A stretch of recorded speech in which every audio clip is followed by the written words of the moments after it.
This is Kelly. This is the Greek Shipping Podcast. And today I have a very special, distinguished speaker with me, Mr. John Dragnis, CEO of Goldenport Group. Hi, John. Hello, Kelly. Hi. It's great to be here today. Thank you for accepting my invitation. Of course. In the first place. Let's start with the first question. What drew you to shipping? What drew me to shipping? Yes. Tell me about your path. Yeah. It's, besides the fact that, my father started he was a captain, was an actual captain at sea, which is a similar story of certainly successful entrepreneurs of his generation. But what drew me to that is that, I was hearing all these stories and all this from these faraway places, and always how different actually it was back then and how his work has changed today compared to today's captains. But still, I was curious to learn about the ships, to learn about this experience. So it was part of my childhood, to experience certain aspects of his career. Later on, going away to school, and actually university in the UK, it was in the late 90s. And back then, it was like today, everybody wants to be a coder or maybe go into crypto. Back then it was being an investment banker, and was going to, I liked a lot about banking, exotic derivatives, things like that, which actually was the focus of my studies. What did you study? At the time? I did management at City University, business management at City University, and then I joined Mr. Gramenos' course in CAS, but with a focus in derivatives of finance. That focus. He had some excellent, I remember, professors, and I followed that way. I went into it a lot and I loved it. So that's what I wanted to do when I was finishing, actually not looking forward to come back and join the company. I wanted to stay there a bit, which I did just for a year. And then, as, most guys from our country, I had to come back and join the Navy. Yes. Back then it was about 2 years, so it was pretty long compared to today. That's in the early noughts, early 2000. And then I joined one of our companies, which was in yacht management, so it was called Golden Yachts at the time, which was that for about a year. But then I knew my true calling was in proper blue seas, blue waters shipping, commercial shipping. So a year after that, I just stuck it full on. What is the reason behind that? The reason is that, experiencing, for example, comparing the yacht business to shipping, to industrial shipping, is obviously the one it's part of the luxury tourism industry. It's not about the ship itself. It's not about trading. It's about providing service and a high-end service. The other is providing a transportation service. Is a B2B business. It's not a consumer-oriented business. So they're very, very different. But my experience in shipping did help a lot with the yachts, did help a lot understanding the ship, understanding the yacht, understanding the captains, the operators, the people on the ship. That helped me a lot into becoming a more effective manager. I was back then. I did commercial, I did procurement, I did a lot of things at the time. I will come back to that, but before, please tell me, is there any truth about shipping that people don't tell you at business schools? That is not taught, sorry? Yes, that people don't tell you at business school. What part of shipping is not taught at business school? You can say that, I guess, for a number of businesses, but shipping surprisingly, even today, in the age of AI, it's still very much a people business, I think.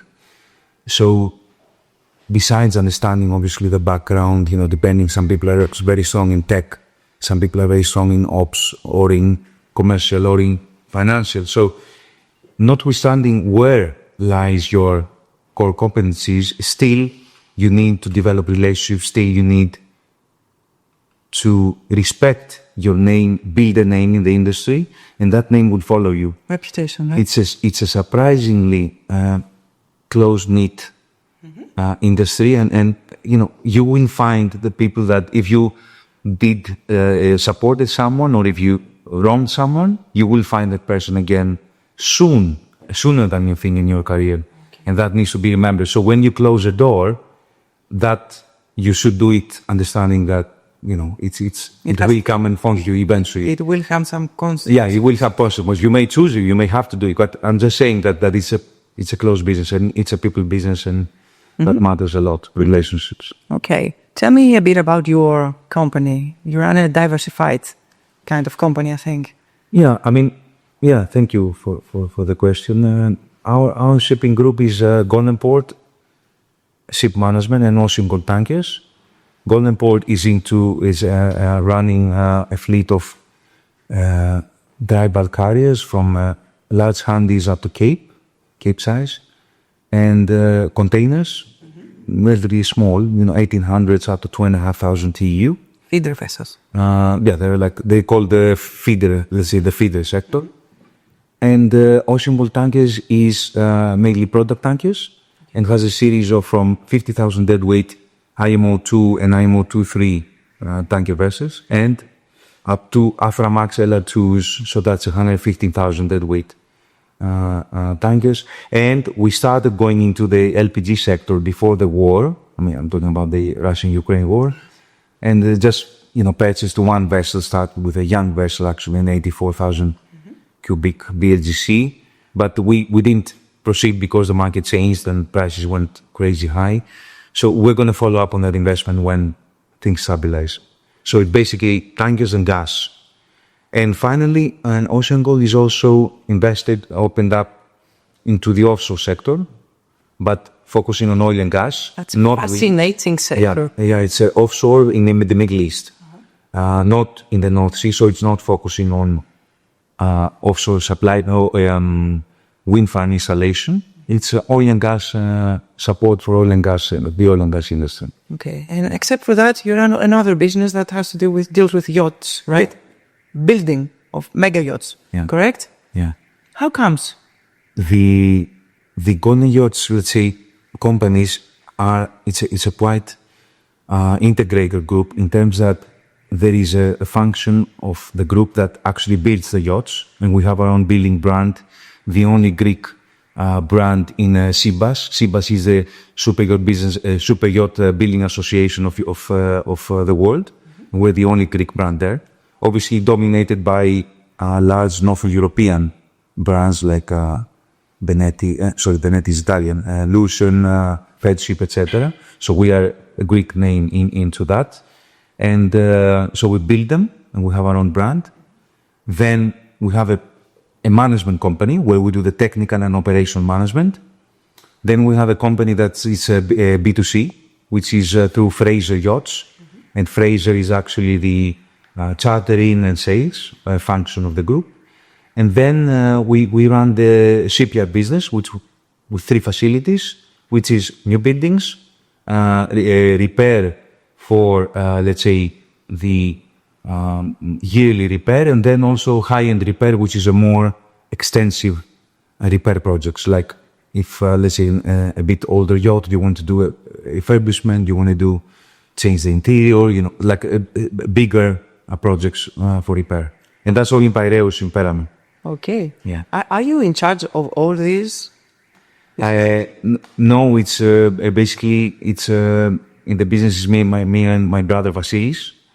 I own more. I'm in the shipping, so I run the shipping and the commercial side of the yacht business, and that's Vasilis. He works more at Piraeus, running the shipyards and the construction part. Okay, but still, how do you shift focus between moving oil and building mega yachts? Yeah, well, any successful business needs successful collaborators. I have good colleagues who support me, who help me in the activities, and it's important that you have a setup in the organization that can help you manage these things effectively.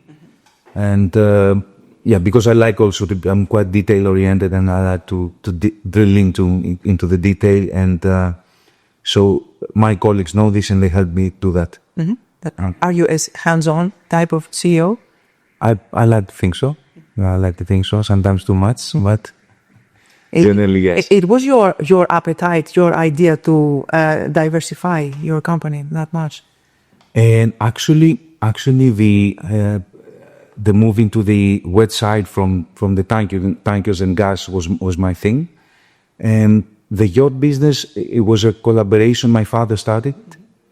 And then, but I started quite early because now it's been over 25 years I've been doing this. So that's about then when we started. But we moved completely, the company has changed direction. And now we have 3 new buildings, for example, building hybrid yachts, for example, battery, electric, diesel electric boats, with Vasilis, we've done a completely different thing.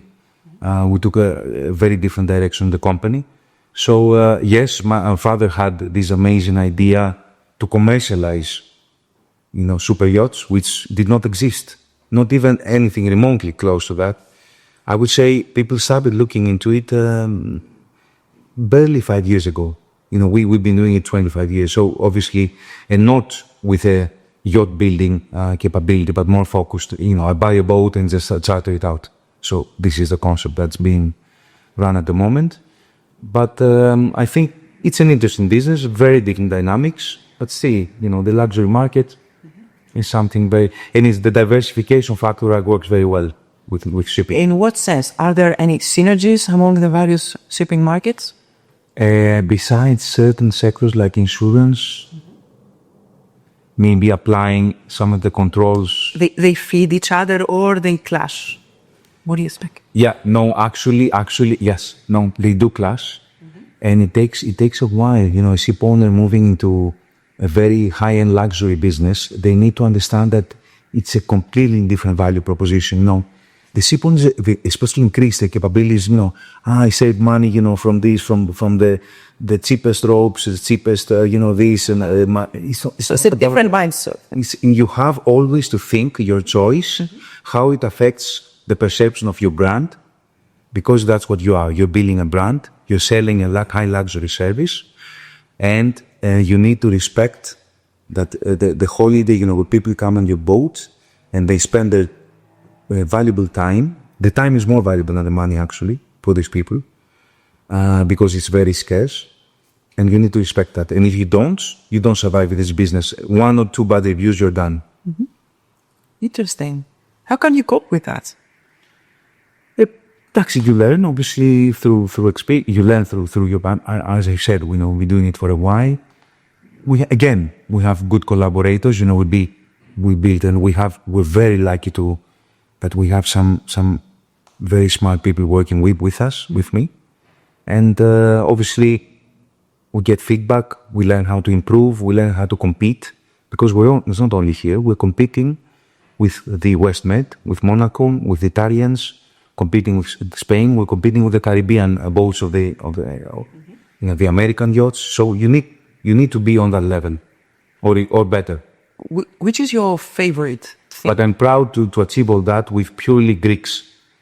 So our crew is 95% Greek, and we're able to compete with. I'm proud of you as well. The Australians and all these Aussies and the Kiwis. They're very famous crews for super yachts. It's people from Australia, from South Africa, and from New Zealand. This kind of French, some British. So you have to compete with these guys, and it's not easy. But I say the Greeks, they have their own strengths.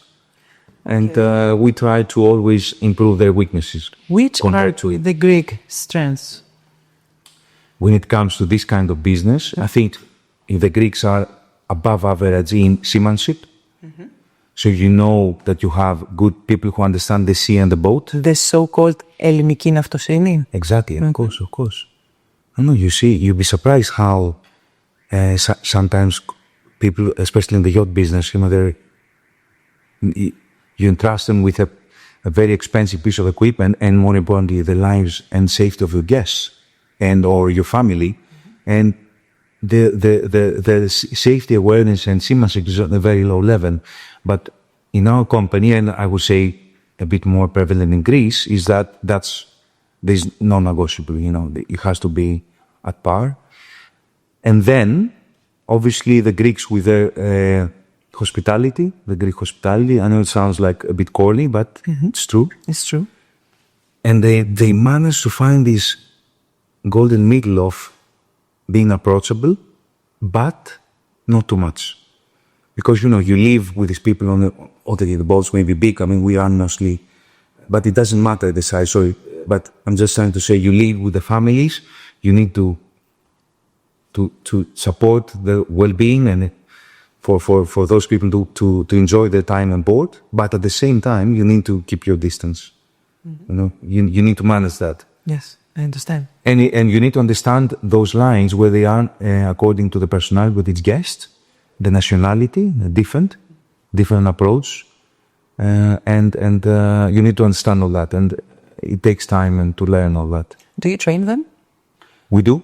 We have our own internal procedures for training the people. We have our own. They come. 90% of our crew have started from nothing, from zero experience. From school and grew up in our company. But also we do some training sessions with collaboration with some third-party schools, let's say providers here in Greece. For example, BCA is one of them. And focusing on hospitality more, not on the part of seamanship and others are done purely in our shipyards and our facilities, not. Hospitality, chefs, sometimes we do work with third-party. All right, yeah. Excellent. Do you think that consolidation and size is more important today for a shipping company, or there is still room for small, smart players? Yeah, I tell you, this, I think about that, and I think about it a lot. And we have plenty of family businesses here in Greece, for instance. Yeah. It does things a lot, before COVID and after. If you see especially talking about Greece, but not only Greece, even I think more in the pan-European, in Asia, there is consolidation. There are some very large companies, which they may be private, they may be, semi-governmental in China or whatever, very large companies. In Europe, I would say generally you see that companies have grown a lot. They're much bigger than what they were. And either through public markets, either through private needs. And in Greece, I think we follow this trend. And to be honest, with all this regulation, all the new things coming, you need a certain minimum size. Now, it's not for me to say what is a minimum size. But again, Kelly, I think, if you mess up your decisions in investing, and if you don't build a decent name in operating and respecting your charters, your customers, it doesn't matter, if you're big or small, that's, you have to get that right. It doesn't matter if you're big or small. You have to perform, you mean? You have to perform. There's no stay, there's a small margin of error. It's a very competitive business, as you know very well. A lot of expenses. Big numbers, there's a lot, and it's a very competitive market. And when the market is bad, no one cares. You either survive or you go. That's it. Okay. The market today is almost dominated by data and AI, etc., etc. What percentage of your decisions, your decision making is based on gut feeling? Yeah. I think, no, I try to do my research, I try to be data driven, I try to understand, but still, I think the way we do it here or not only in Greece, but I think mostly European thing, but also Greek, our investment horizon is a bit different. The way we think about the investment is different. That's why we can do some counter-cyclical moves. For example, when certain companies were buying 4,000 TEU container vessels in the middle of COVID, which was an absolute, and it still is today, obsolete design. It's absolute, it's too narrow, it's too long, it carries too much ballast when you're empty, it's just very inefficient. It's because of the old Panama Canal locks, that's, for example, I'm saying because it was voted the most successful ROI, return on equity from Clarksons. They said the best if you put $1 in a ship, buy the oldest, buy an old 4,000 TEU container vessel. They were dirt cheap, middle age, and they were barely scrap value, equal of the weight of the iron. That's it. No value, nothing. And they were, after COVID, they were pure gold. It was an amazing investment. So that person that bought that Philippe knows that I have the capacity to buy that vessel. I'm buying a big vessel. I'm buying a lot of steel, I'm investing in steel. And if I hold on, I'm going to do well. It's not like they know that COVID will happen or something will happen. They know that they have a big ship. They bought it, the break-even is very low, and in a perfectly competitive business, in a perfectly competitive market, you need to be, when others are suffering, you still need to be okay. So that's it. That's, I think, one of the principles, being resilient. And another thing, obviously, you need to act quickly, because information is perfect, as you said. Many people have that information. Very few things are hidden in our industry today. So if you get a certain investment idea, you need to act quickly. Mm-hmm. You need to do it quickly, because maybe in 2 weeks it's no longer there. Here comes the gut feeling, you mean, in the decision making. I'm just saying, if you make a combination of that, that this thing works for you, mm-hmm. you need to act quickly as well. You need to act quickly. You need to decide quickly. Mm-hmm. You don't have time to discuss for many weeks and many months and many years. You need to do it. Just execute, go for it. So I'm just saying that data is very important. You need to understand where you are. Mm-hmm. You need to study. You need to learn. You need to understand the cargo flows. It's very important. But at the end of the day, the most successful investments are usually counter-cyclical. Mm-hmm. So you do something that others either do not see or disagree with you.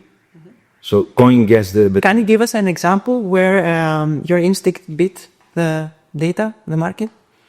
Yeah, I mean, when the war in Ukraine started, the market exploded for tankers, for example, because it on my, sanctions, all the known factors that disrupted the energy industry in Europe and the world, actually, and create an explosion in gas carrier demand and tanker demand. So market was very strong. Back then, we were just saying again, the same thing we're saying today. What fuel are we going to use? What's going to happen? This is like early 20s. Mm-hmm. What's going to happen? What fuel? Methanol, LNG, this. I said, everybody's talking too long. There's no one ordering ships. Just, they're cheap. The market is amazing. Why is no one ordering ships? I was wondering, why isn't there someone ordering? I mean, you understand what I mean? So I simply went and ordered a bunch of ships there, and at the time it was good. So, but at the time, because the technology, people were afraid of what technology am I going to use regarding fuel, that was stripping them back. But that was even improving the market further, because there were no new buildings coming. So that was another positive for me, for my analysis, to say, go for it. Go for it.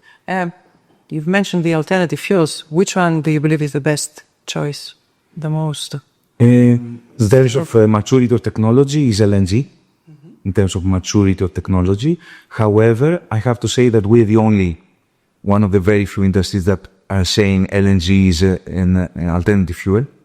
Most other industries consider it as a fossil fuel, which it is. But we're considered as an alternative because it's new for us, for shipping. But okay, I have to say, for example, in industry on land, you're not going to say use LNG to decarbonize. That's, they're going to look at you funny. So for us, another fuel EU, it's considered a way to decrease your carbon intensity and footprint.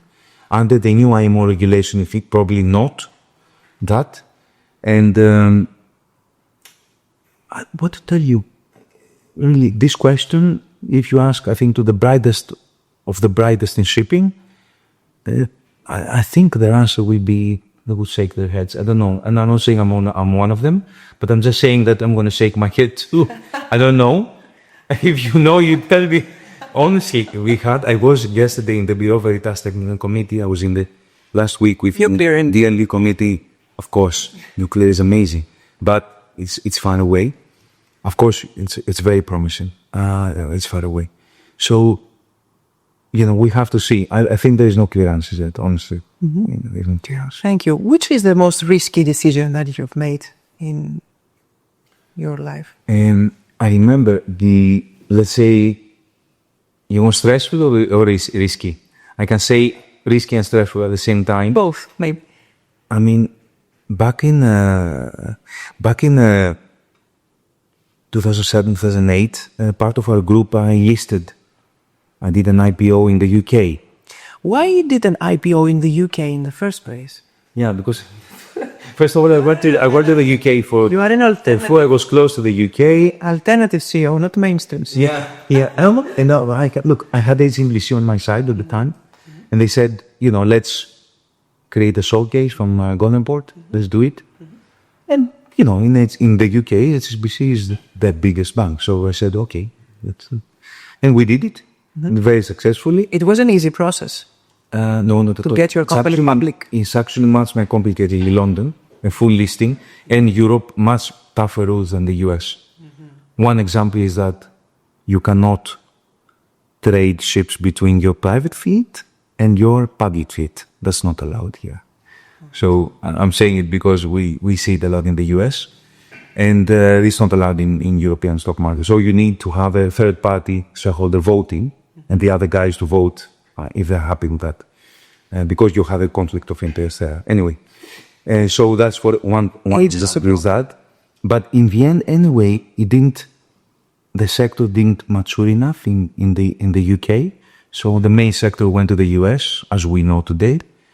But I was very happy with the metrics that we listed. The multiples at the time were amazing, the time of the market. It was and a very successful idea. So it paid off. HSBC. We were happy. I was happy. But in 2016, the stressful and risky time you asked me about, 2016, so the market is horrible, especially dry and container. We've never seen this market in like 30, 40 years, such a bad market. And not only a bad market on the spot, also the prospects were negative. There was blood on the streets, as they say. And at that time, obviously, the trading of the shares were dismal, very bad, and value of the company was almost nothing. Not only my company, many companies. And I felt, let's go back. Let's privatize. Let's delist the company. Delist the company. So I did. Did you make this decision? Yeah, that was my thing. I did. It was challenging at the time, and also at the same time to grow the company, to expand at the time, because I thought the assets were very cheap. But okay, it was a difficult decision. When the market is at its worst, to double down. Okay, it's not easy. You're losing money anyway because you're already in, and then you double down. Anyway, it worked. It worked like a charm, I would say. And already in the late 2016, 17, you could see that market was turning. And since 17, the market has been quite good. So we've had a very, very nice period of across the sectors for different reasons: dry, tanker, container, gas. They've all done. Others better, others less amazingly, but they've all done very well. Overall, yes. Shipping. That's the essence of diversification, right? Shipping has done very well in the last 5 years. Not only, I'm saying overall. So,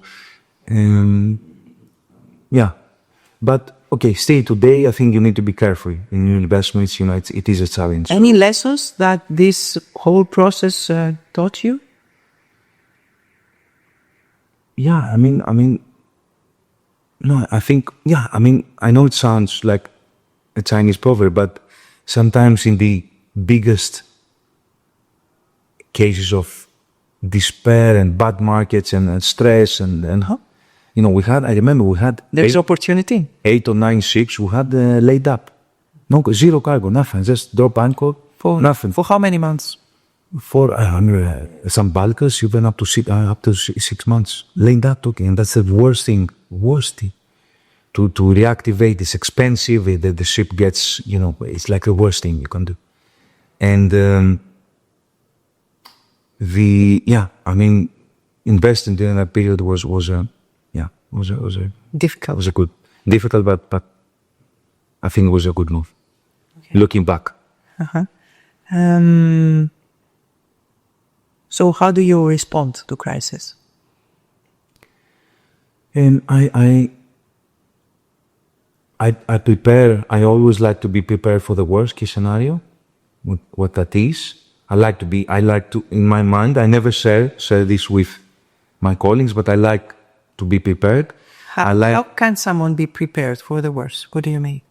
No, just understand what's a bad situation may mean for you and your business and your colleagues, and try to mitigate and minimize the pain, potential pain. But I never said that. So obviously, I think the best way to manage a stressful situation is by actually sitting down and actually working on it. Naturally, when I think that our character, when we start working on something and acting, we already feel better, because it feels that it's not a matter of control per se. It is maybe part matter of control, but it's also a matter that I'm going to do my best. I'm going to fight it. I'm going to put together. Let's huddle up and let's do it. And I think you find that people respond to that, and they try to do their best. I'm not saying we haven't had bad cases, we haven't had difficult situations. Of course we have, but the important thing is that you sit down, you work through the problem. That's the only way I know. Just sit down and work through the problem. And of course, I work with my colleagues. Again, I've said it before, and it's important. I listened to them. I tried each one to have their own, very valuable, because I don't assume I know everything. I don't. It's a fact. I do not. And I like the fact that many of my colleagues and friends, they know on certain areas things better than me. They're experts. That's why they need to be experts. Yes, and you want that. And I try to take advantage of us. I try to capitalize. To capitalize. Yeah. Excellent. So you are the captain of a diversified empire, let's say. What's the next step? What else? Is there something else to do? Yeah, I mean, it's been challenging investing in our industry in the last, quarters, because it's, it's natural after a strong market, for things to be more challenging. There is a lot of liquidity in the system, very strong liquidity. A classic example, I remember I was in Posidonia, was in last year, right?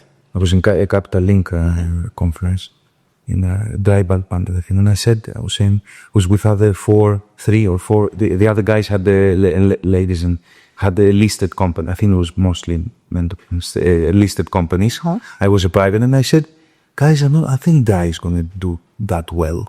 It's like, and they're, oh no, it's amazing, top, amazing. And dry has not been doing well. It's not the valuation of the ships compared to the earnings.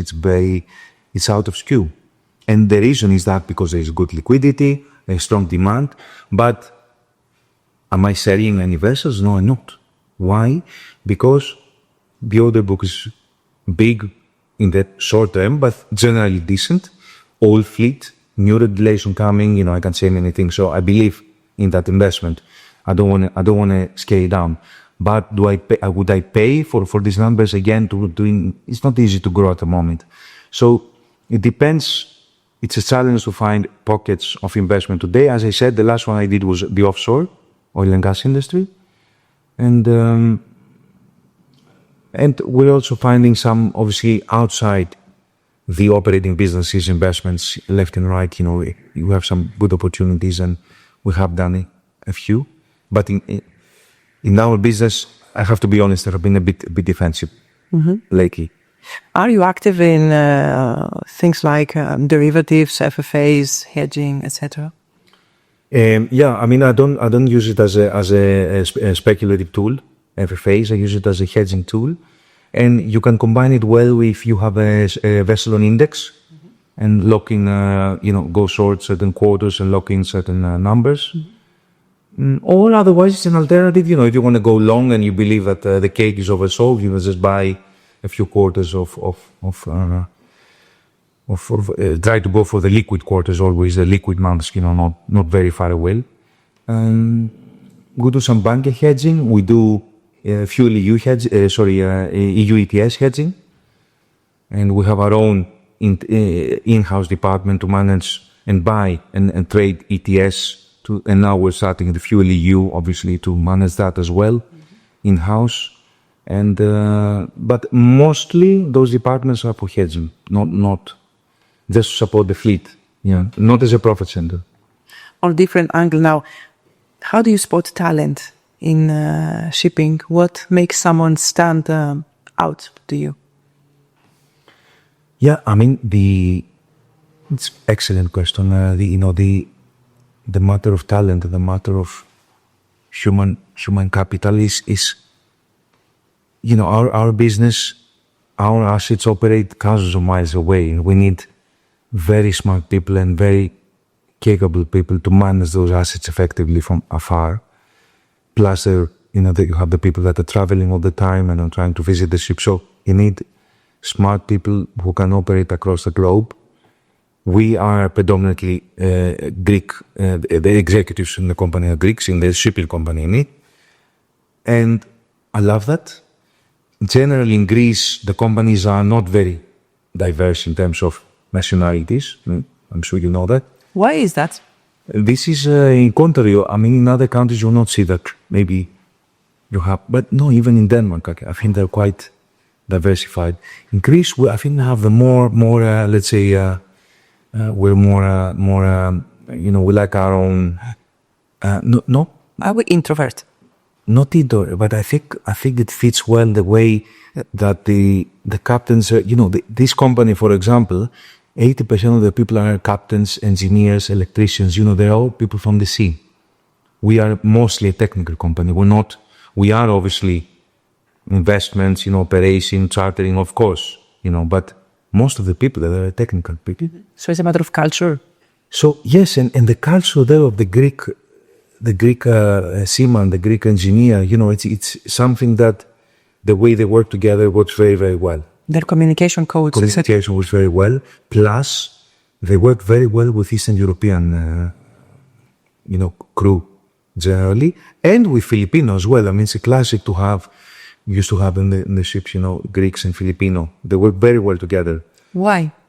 It's a good combination, and you see there is mutual respect. There is, and it's just there is a long history. I mean, obviously, for different reasons, Greeks with Eastern Europeans, we have the same background, the same religion. We have the same certain. I'm not saying it matters in the work, but I'm just saying that it sometimes can help people understand each other. But in organizations, it's my opinion that you also need to have diversity in certain areas so that you hear third-party opinion, you hear certain things that... And avoid groupthink. Avoid group mistakes and blindness, group when it's... Biased. Bias, yes, group bias. That's a better term. You are an important CEO. And I think that everyone is watching every move you make. So leadership means being lonely. No, yeah, I mean, there are different types, different styles. And I mean, I'm outspoken, I admire certain people in our industry. It doesn't mean I admire everything about them, but certain aspects that I admire, I follow and I learn. I know that I will be learning in my career until I'm 80 years old, so I know that. And I hope I have the capacity to learn until then. But I'm happy to be learning and being understanding that in certain areas, there's so much more to learn. Now, I like, as I said before, I like to talk to my colleagues. I like to hear their opinion. But, in the end, you have to make the decision. And if it's too much discussion, it takes too long, then you may miss out. And you may miss out big time. Mm-hmm. I mean, you need to hear your people, you need to hear their expertise, but the decision, you need to make it, and you need to stick by it, and to suffer, or hopefully enjoy the consequences. Sometimes you suffer. Do you change your mind? Though, yeah, Things go wrong. Changing your mind and learning from your mistakes is part of being human. Because you said, I need to stick with my decision. Of course, in shipping, we take decisions which are more medium to long term. We can't order a new building and after 1 month regret it, because then it means a new building is something you order today to deliver in 2 years, or sometimes You do not honor your and it's a 20-year-old asset. So if you change your mind in a month, means that, So I'm just saying that obviously decisions like that, you need to stick by them and support those decisions. But again, there is no one, I think no one is infallible. And when you make a mistake, I recognize my mistake and I try to learn from that. Are you a structure type or an organized chaos type of CEO? Yeah, good question. Yeah, that's very interesting. I mean, I like structure. But I will use that structure to energize and implement the decision. Structure helps me implement things a bit quicker, because speed is important to me. Speed and actually efficiency of what we're saying at that time. I can tell by the way that you talk. Your pace is very quick. Okay. Yeah, sometimes I talk too quickly. So let me know. Okay.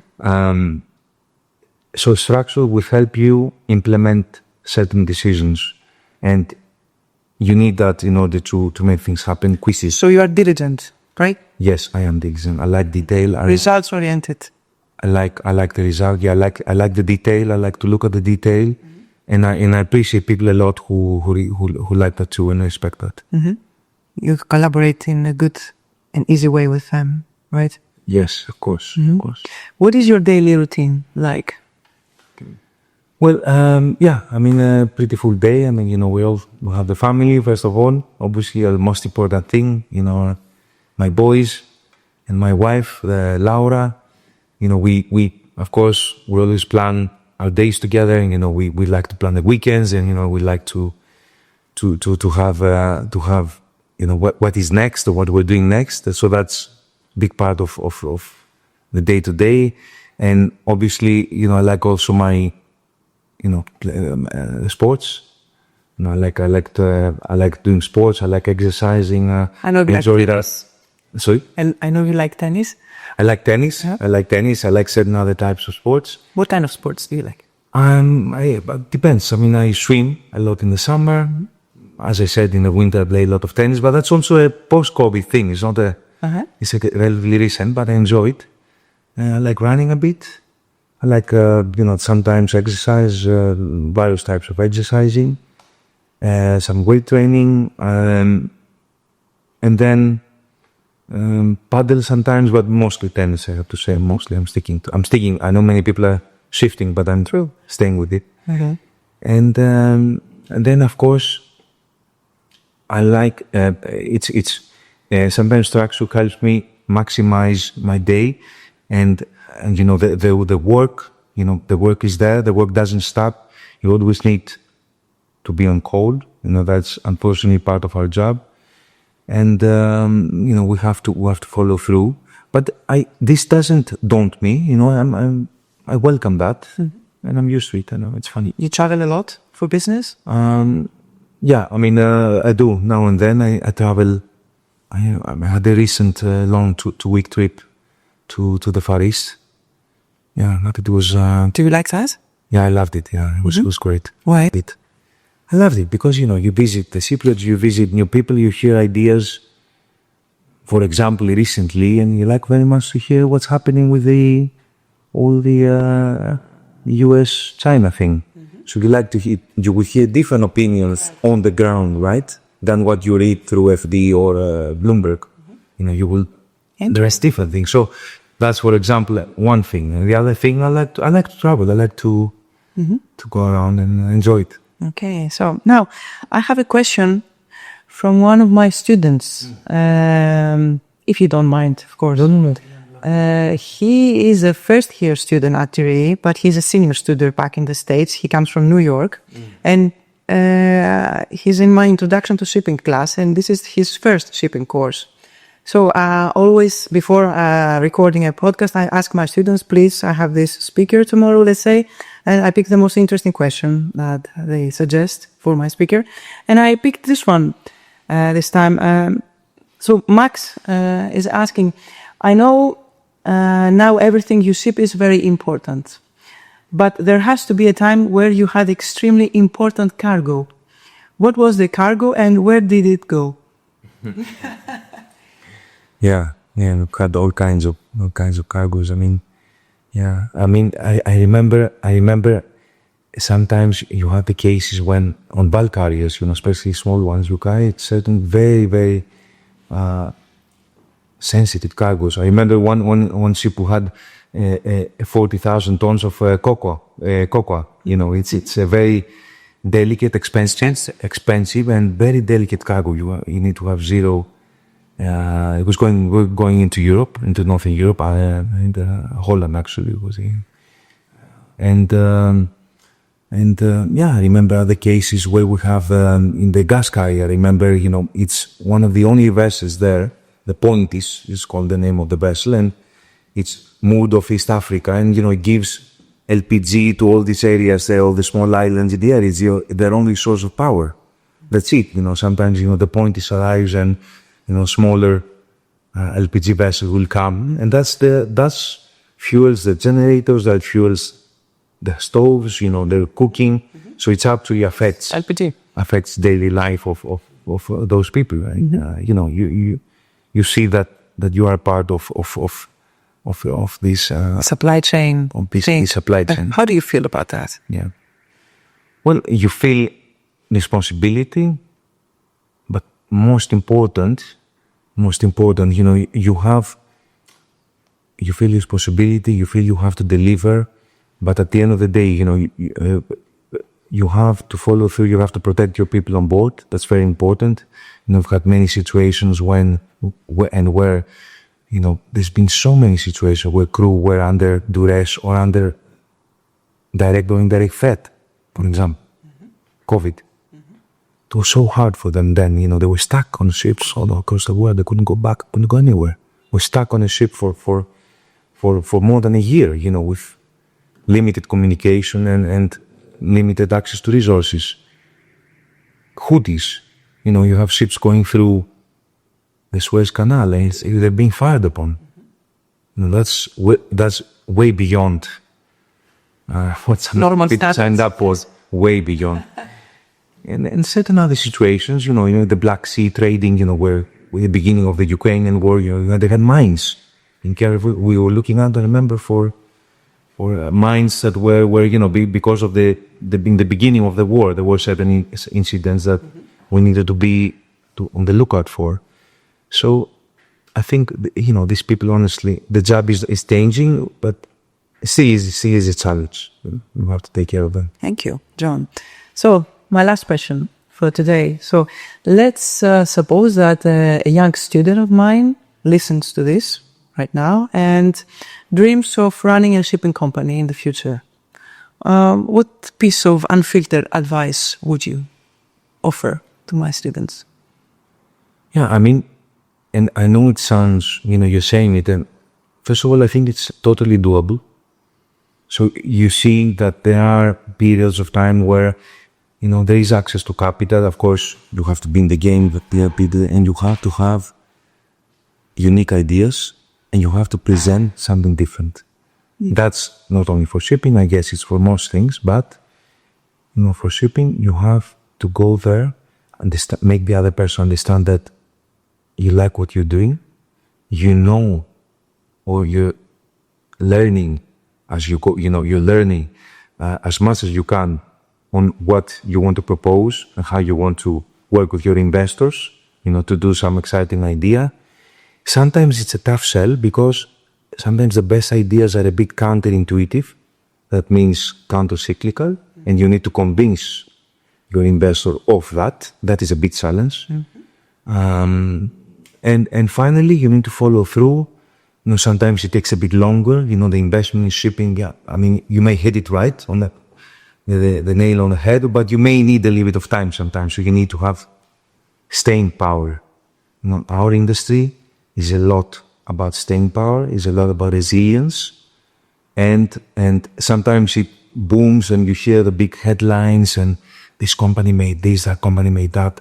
But a multiple of those headlines, which are bad, difficult years, another bad year, another bad case, another, difficult scenario. So there's a bunch of those, and then you get to the good headlines. So we need dedication. We need drive. Drive for sure. Resilience. Of course. You need all that. But overall, you're optimistic for the future generation. I am very optimistic. I think, notwithstanding technology, AI, what we're doing cannot by any means be replaced. We're carrying a vast percentage of the world trade, the world commodities. In terms of volume, it's 85%, maybe sometimes certain commodities up to 90% of the volumes are carried through ships, because it's by far the most efficient ships. I will tell you one joke. So, because part of decarbonization, you know how Apple decarbonized and decreased the carbon footprint of their phones, and I'm afraid not. They changed from flying them to the destination, from air cargo to shipping them, or a big part of them, through containers. That's it. And there is their goal. So simple. So simply, because imagine the weight the big container car is, or there's no comparison with an airplane or a car. So we are by far the most efficient, and I think the industry wants to be efficient. They want to be great. So I think that's important. That is a big part of. Yeah. Excellent, Yanni. Thank you so much for this very interesting discussion and for your input. You said so many interesting things. It was a great opportunity. I hope I can. I love to talk to, especially to younger. Or also, generally I like to hear ideas also from other industries. It's very, very interesting to do this, and thank you for the opportunity. I've seen that. You are an extrovert speaker. I've seen you in my class with my students, how you interacted, how you shared your knowledge and your experience. They absolutely loved you, and It means a lot. Yes, it means a lot to me and to them as well. Truly. Thank you so much for your input. I wish you all the best. Take care. That's all from us today. Until next time, we love shipping.